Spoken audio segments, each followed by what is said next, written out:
I've been working on this chainsaw, trying to figure out why it won't start.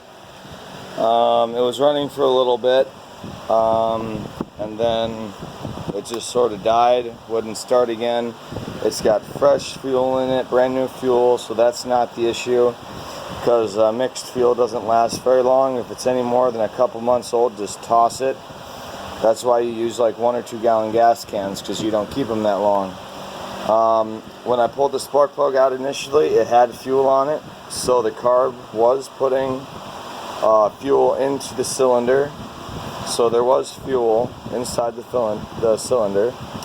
My primer pump was working fine, it's not leaking. I adjusted the gap. I don't really know the exact gap for this chainsaw, but I just kind of, winged it. Use common sense, people. I don't have to tell you everything. But if you want to know specifics, you're going to have to contact your manufacturer or your repair manual or owner's manual, or call your dealer or local repair shop, and they should have that spec for you. I do not believe there's anything wrong with this spark plug. It actually looks like it's in really good condition.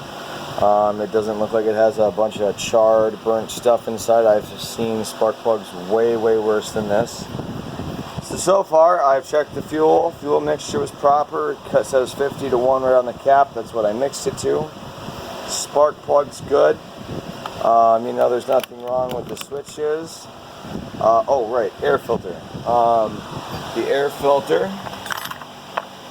has, it's clean. I sprayed it off with the air compressor, so it doesn't look, this looks fine to me. I don't see grass buildup or nothing. Looks like a very clean air filter. So the air filter is not the problem. The carburetor is not the problem. I made some adjustments on the carburetor when I first started. I shouldn't have done that. I should have checked for spark first, but this is exactly what happens. Now I'm going to try to hold the phone and do this at the same time. It's going to be a little challenging. But if you look, I'm going to just kind of try to prop this up here. Okay, so if you look, now when I pull this, it should ignite this. I believe they call this the magneto or something. It's what creates the spark and timing with the crank. You can see the crank down in there with its little leaves. And so when I pull this, there should be a spark go between those 2 connection points on this spark plug. So I'm going to try to, it's going to be really hard to do this with one hand, but hold on a second, I can do this better. Just a second. Okay, so looking at this spark plug. By the way, if your spark plug's working, be careful because it will shock you. It's not a very powerful shock, but it will spark you. So if you look, I get this camera to focus.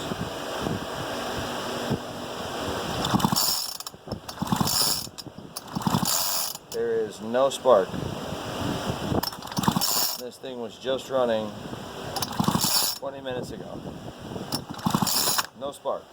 So, spark is my issue with this chainsaw. I cannot get it to spark. It's getting its fuel.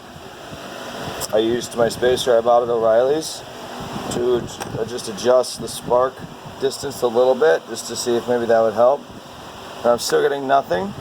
So now we have to inspect, I believe the magneto is what the solenoid, I can't remember what it's called. It's the part that creates the spark and keeps everything in timing with the crank down there.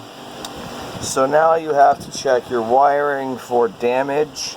Maybe it grounded out somewhere, got cut, got split, connection got loose. But I noticed I have a Homelite 42cc chainsaw. The model number is kind of impossible to read. It's kind of damaged. It's like UT1 something 564. Manufactured in 2010. The guy that I bought it from said it had some sort of idle issue, so I'm betting it was this thing, the magneto, whatever, just working when it wants to. Yeah, I mean, that thing's all the way in there. That should get a nice solid connection with the tip of that spark plug. So, check your wires out, see if you noticed anything. And I noticed right where they feed this wire from the magneto to the on-off switch, which is where it connects over here, there is damage. I don't know if it's gone all the way through, but on both sides of this little wire coming from the magneto that go to the on-off switch has been eaten through from vibration. And I can't quite see the bottom of it, but I wonder if this thing can slide out of here or not. I wonder. Let me pause the video for a second.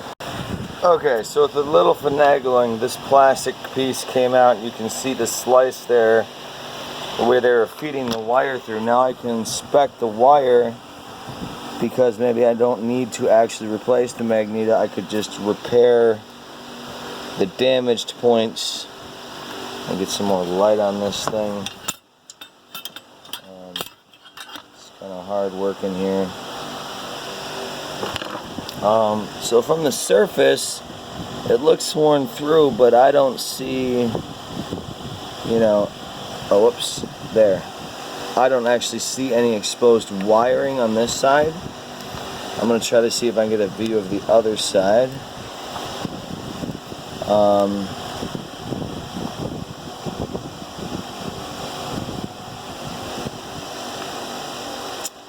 I don't see, I mean, it looks damaged, but it doesn't, again, it doesn't look like it's cut straight through. So what I'm going to do is, it actually looks like the protective housing is ready to just tear right off on this. So I'm going to, because I have a feeling that either way, I have to either fix this wire, I'll either need a new on-off switch, which I believe I already replaced in the past, trying to figure out what was going on. And then at that point, you're looking at getting a new one of these, which you got to line up, and it's much more of a pain in the ass. It's more of a take it to a shop kind of thing, but I do all my own work, so that's just kind of how I roll. So I'm going to pause the video again here, see if I can strip some of this protective layer off, because I can always put on some electrical tape over it if it is intact and indeed not touching out or grounding out. So I'm going to pause the video again, see if I can expose some of this wiring. And if it's intact, I'll rewrap it with some electrical tape, and then I will also grind out with there's several tools, files, whatever you got, to make this bigger so it doesn't pinch that wire so tightly and cut into that, causing damage. So I'm going to pause it, try to strip this off, see what I can see, and then I'll show you again. Okay, I have removed the protective layer around the wire. It's not really focusing, but the protective layer did its job. There is no exposed wiring that would cause these to be grounding out with each other. So at this point, the only possibility of why I'm not getting a spark, I'll just try again here, since I finagled it around, because I'm really hoping this thing just works and I don't have to do anything else to it. But